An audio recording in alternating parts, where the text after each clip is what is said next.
Assalamu alaikum viewers, welcome to Infinity Concepts. Today the topic of our discussion is chapter number 2 and we are going to study projectile motion in our lecture.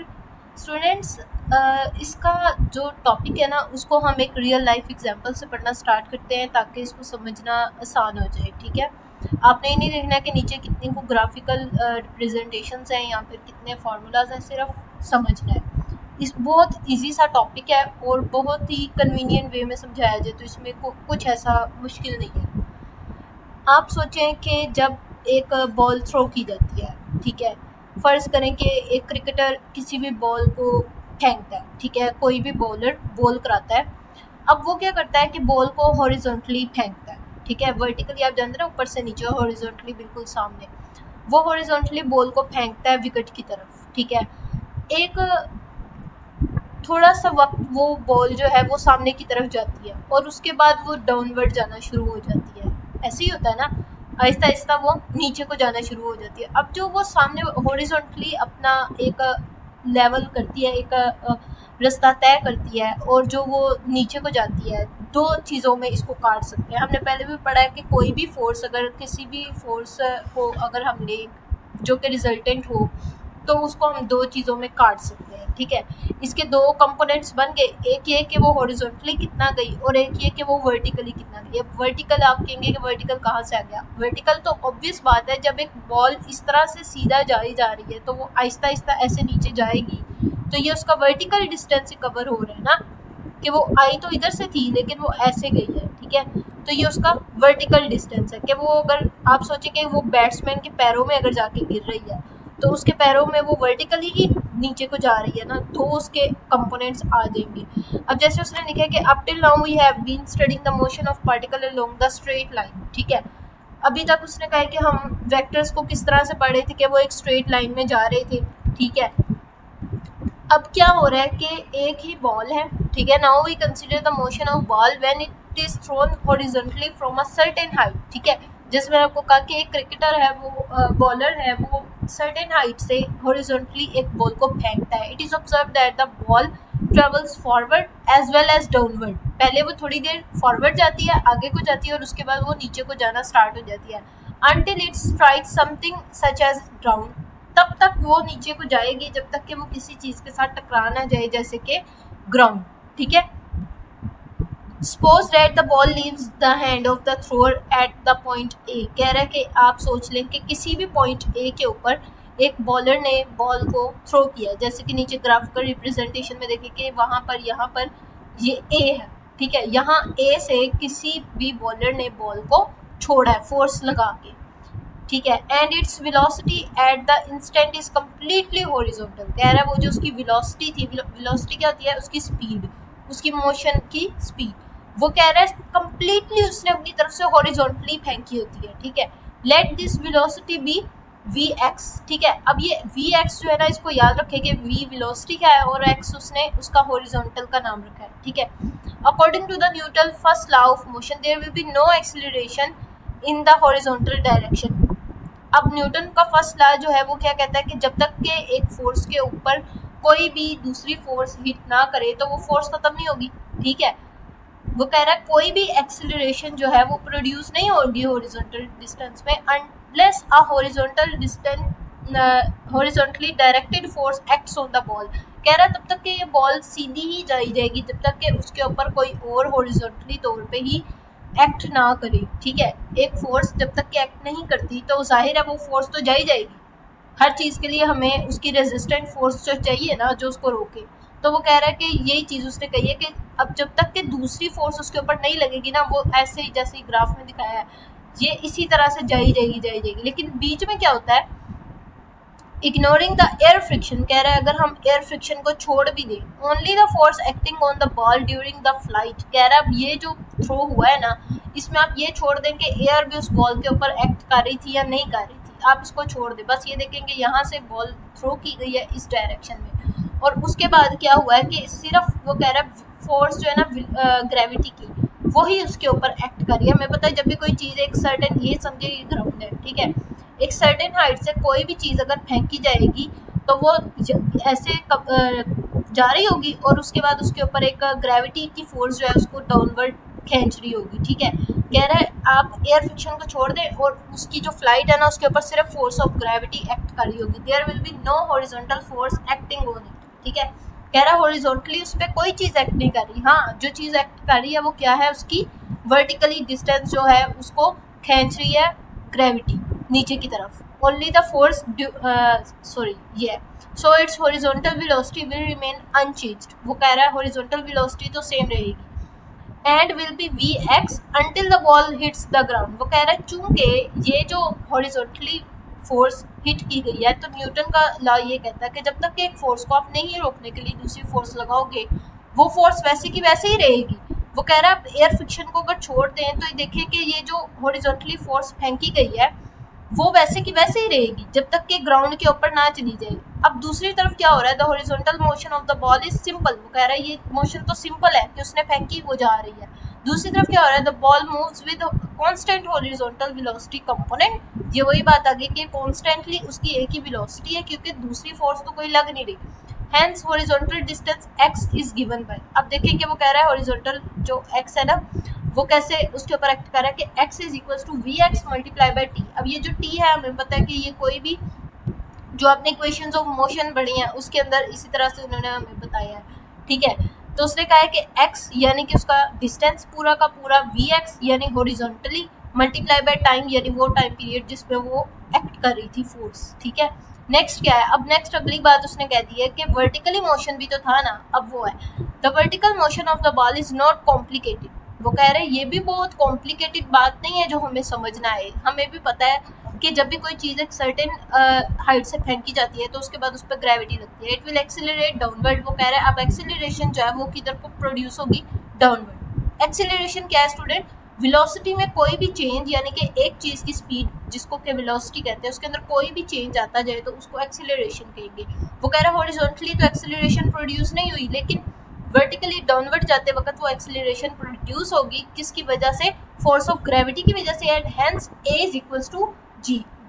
और इसी वजह से वो कह रहा है acceleration is equals to g है, यानी जितना जितना ग्रेविटी ज़्यादा हो रही है उतनी उतनी उतनी ही उसकी जो स्पीड है उसमें फ़र्क आता जाएगा। This vertical motion is same as for the freely falling objects. ये सारा हमने पढ़ी हुई है कि फ्रीली फॉलिंग बॉडीज़ जो होती हैं उनके ऊपर वर्टिकली डाउनवर्ड एक फोर्स लग रही होती है जिसको कि ग्रेविटी करते हैं, सारा कुछ हमने 9th में पढ़ा हुआ है। Since initial velocity is zero, वो कह रहा है इनिशियल वर्टिकल वेलोसिटी जो थी वो ज़ीरो थी, हैंस वर्टिकल डिस्टेंस y जो है वो ये होगा, ये देखिए y is equal to half g t square, ठीक है। ये सारा इक्वेशन ऑफ मोशन को यूज़ करके उसने निकाला है कि हाफ जी आर है, क्योंकि पहले पहले तो देखें ना ग्राफ को देखें, अगर पहले पहले तो सिर्फ हॉरिजॉन्टली एक फोर्स लग रही थी, बाद में जाके वो वर्टिकली फोर्स हुई है इसलिए उसने हाफ जी लिखा है और टी भी साथ में लिखा है, ठीक है। It is not necessary that an object should be thrown with some initial velocity in the horizontal direction. कह रहे ये नेसेसरी नहीं है कि एक बॉल जो है वो सम इनिशियल वेलोसिटी के साथ ही फेंकी जाए। जैसे कि वो कह रहा है एक फुटबॉल है, यानी आप देखें कि जब भी इसको यहाँ से अगर फेंका गया है, एक क्रिकेटर यहाँ से अगर बॉल को फेंक रहा है और वो नीचे को आ रही है तो वो कह रहा है ज़रूरी नहीं है कि ये इसी तरह से एक्ट होगा, तो ये प्रोजेक्टाइल मोशन है। और अगर ये इस तरह से एक हाइट के ऊपर से उसको नहीं फेंका जाएगा तो वो हॉरिजॉन्टली नहीं उसको फेंका जाएगा तो वो प्रोजेक्टाइल मोशन नहीं है। जैसे कि यहाँ से देखिए उसने कहा है कि फ़र्ज़ करें अगर आप ये चीज़ को फ़र्ज़ कर लें कि अगर एक फुटबॉल को यहाँ से कर रहे हैं थ्रो और वो एक सर्टेन हाइट पे जाके दोबारा नीचे को आ रही है वेलोसिटी की वजह से, जो कि वेलोसिटी चेंज हुई है ग्रेविटी की वजह से, तो वो कह रहा है ये भी प्रोजेक्टाइल मोशन ही है। और football kick off by a player, यानी एक प्लेयर जब फुटबॉल को किक करता है वो नीचे से ऊपर को जाती है फिर नीचे को आती है। A ball thrown by a cricketer, कह रहा है यानी एक बॉल जो कि क्रिकेटर यानी जब बैट्समैन नीचे से ऊपर को फेंकता है तो वो भी तो ऐसे ही होता है ना, यहाँ से अगर गई है तो ऊपर से जाके फिर नीचे को आती है। A missile fired from a launching pad, एक लॉन्चिंग पैड से जब मिसाइल को फेंका जाता है तो मिसाइल भी इसी तरह से एक्ट करता है। All projected at some angles with horizontal called are called projectiles. वो कह रहा है इस तरह की जितने भी चीज़ें हैं ना जो कि एक एंगल से हॉरिजॉन्टली फेंकी जाएं वो सब प्रोजेक्टाइल्स कहलाते हैं। नेक्स्ट जो है ना स्टूडेंट्स, ये वाला नेक्स्ट जो है ना ये डिटर्मिनेशन ऑफ अ वेक्टर जो था ना रेक्टेंगुलर कंपोनेंट से, उसकी तरह से आपने सारा यूज़ करना है, ठीक है। इन सच के अब देखिए, projectile motion is two dimensional motion under constant acceleration due to gravity. कह रहा है प्रोजेक्टाइल मोशन जो है ये टू डायमेंशनल मोशन है अंडर कांस्टेंट एक्सीलरेशन, जिसमें कि एक कांस्टेंटली एक्सीलरेशन प्रोड्यूस हो रही होती है ग्रेविटी की वजह से, ठीक है। टू डायमेंशनल है, ऐसे नहीं होगा कि वो वन डायमेंशन में ही चले जा रहा है, क्योंकि उसमें हॉरिजॉन्टल फोर्स भी है और वर्टिकल फोर्स भी है, तो जाहिर है ये दो डायमेंशनल फोर्स बन गई है, ठीक है। और एक्सीलरेशन जो है उसके अंदर यूज हो रही है। ये आप लोगों का एक एमसीक्यू भी हो सकता है, ठीक है। इसको किसी भी तरह से तोड़ मरोड़ के एमसीक्यूज बना सकते हैं। In such cases, the motion of the projectile can be studied easily by resolving it into the horizontal and vertical components which are independent of each other. अब ये बात समझने वाली है कि ये दोनों चीज़ें एक दूसरे के इंडिपेंडेंट है। ऐसा नहीं है कि हॉरिजॉन्टल की वजह से वर्टिकल वाली प्रोड्यूस हो रही है, यानी ग्रेविटी हॉरिजॉन्टली फेंकने की वजह से तो नहीं प्रोड्यूस हो रही, ना ही ग्रेविटी की वजह से वो हॉरिजॉन्टल थ्रो हो रही है। दोनों ही एक दूसरे के इंडिपेंडेंट है। तो वो कह रहा है इसी मोशन जो है ना प्रोजेक्टाइल का, इसको इस तरह से भी स्टडी किया जा सकता है कि आपने जैसे स्टूडेंट्स पीछे वाला पढ़ा होगा कि कोई भी अगर वेक्टर है जो कि रिजल्टेंट है तो उसको तोड़कर दो वेक्टर्स में किया जा सकता है। और यही चीज़ उल्टा के भी आप लोगों का टॉपिक था डिटर्मिनेशन ऑफ अ वेक्टर वाला, जिसमें कि था कि अगर दो वेक्टर्स हमें पता हो तो उन दोनों को जोड़ के एक रिजल्टेंट बनाया जा सकता है। तो वही चीज़ है कि हम इसमें एंगल भी निकालेंगे और ये भी निकालेंगे कि दोनों को मिला के कौन सा वेक्टर बन सकता है, ठीक है। Suppose that a projectile is fired in the direction angle theta, ठीक है। एक एंगल, कोई भी एंगल थीटा है जिस पर के ये प्रोजेक्टाइल मोशन फायर किया गया with a horizontal by velocity we I, ठीक है। कह रहा है एक हॉरिजॉन्टल वेलोसिटी थी जिसका नाम वी आई हमने रख दिया। अब क्या हुआ, let components of the velocity we i along the horizontal and vertical directions be this and this. यानी वो कह रहा है, मैं आपको थोड़ा सा इसको हाईलाइट करके दिखाती हूँ, ये देखिए। वो कह रहा है कि आप ये लेट करें कि जो कंपोनेंट्स ऑफ वेलोसिटी वी आई है ना वो हॉरिजॉन्टल की भी है और वर्टिकल की भी है। एक का नाम उसने वी आई कॉस थीटा रखा है और एक का नाम वी आई साइन थीटा रखा है, ठीक है।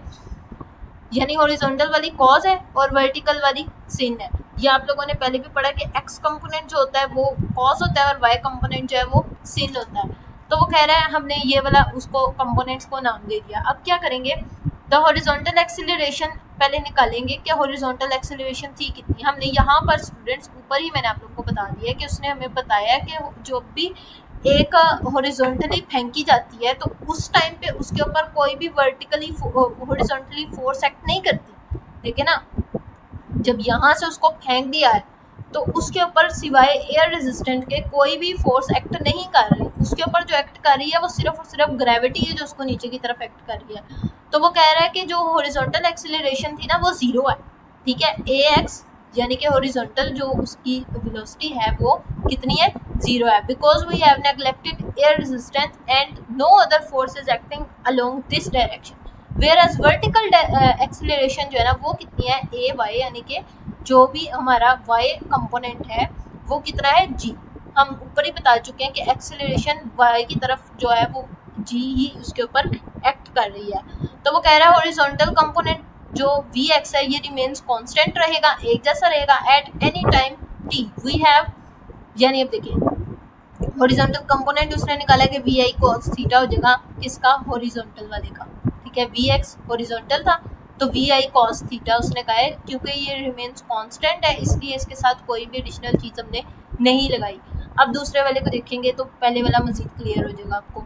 Now we consider vertical motion, ठीक है। वर्टिकल मोशन में तो हमें पता ना कि चेंजिंग आ रही है। The initial vertical component of the velocity, ये कह रहा है जब वो फेंकी गई थी ना उस टाइम पे जो वेलोसिटी का कंपोनेंट था ना वो ये था, ठीक है, v i sin theta in the upward direction, ठीक है। यानी जब वो अपवर्ड थी तो तब ये था। फिर क्या हुआ, the vertical component v y at any instant t can be determined by considering upward motion of projectile as freely falling objects, ठीक है।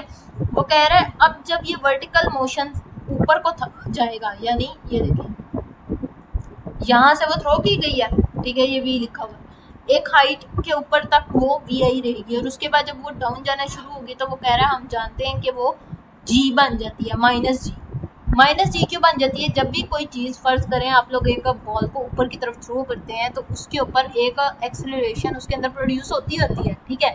वो एक्सेलरेशन एक पीक पॉइंट पर, आपने पढ़ा हुआ है कि ये फर्ज करें, मैं इसी से आपको समझाती हूँ। देखें, एक बॉल यहाँ से अगर हम लोग ऊपर को फेंकते हैं, ठीक है, आप सिर्फ इसको कंसिडर करें, क्या होता है कि हम लोग यूँ फेंकते हैं, एक पॉइंट आता है, हमने पढ़ा है कि वो जीरो हो जाती है और उसके बाद वो फिर नीचे को आना स्टार्ट होती है। जब वो नीचे को आना स्टार्ट होती है तो उसके ऊपर जो ग्रेविटी लगती है वो माइनस होती है, ठीक है। यही चीज़ उसने कही है कि वो एक अपवर्ड से नीचे को जब आएगी तो फ्री फॉल मोशन का लगाएंगे हम कि एक्सेलरेशन जो वाई कंपोनेंट में है वो माइनस जी उसके ऊपर लग रहा है। फर्स्ट इक्वेशन ऑफ मोशन को उसने यूज़ कर किया है और उसने क्या किया कि वी आई सिन थीटा, यानी कि जो शुरू की ग्रेविटी हमें वेलोसिटी हमें पता थी, उसके साथ क्या किया उसने माइनस जी, और टी उसने इसलिए लगाया क्योंकि ये जो टी है ना, ये टाइम पीरियड है जब ग्रेविटी के ऊपर ये टी इम्प्लीमेंट हो रहा था। अब क्या है, ये आप लोगों ने पीछे पढ़ा हुआ है डिटर्मिनेशन ऑफ अ वेक्टर वाले में, कि दोनों ही वेक्टर्स को हम लोग वाई कंपोनेंट को और एक्स कंपोनेंट को दोनों को मिला के लिख देते हैं तो हमें रिजल्टेंट पता चल जाता है, ठीक है।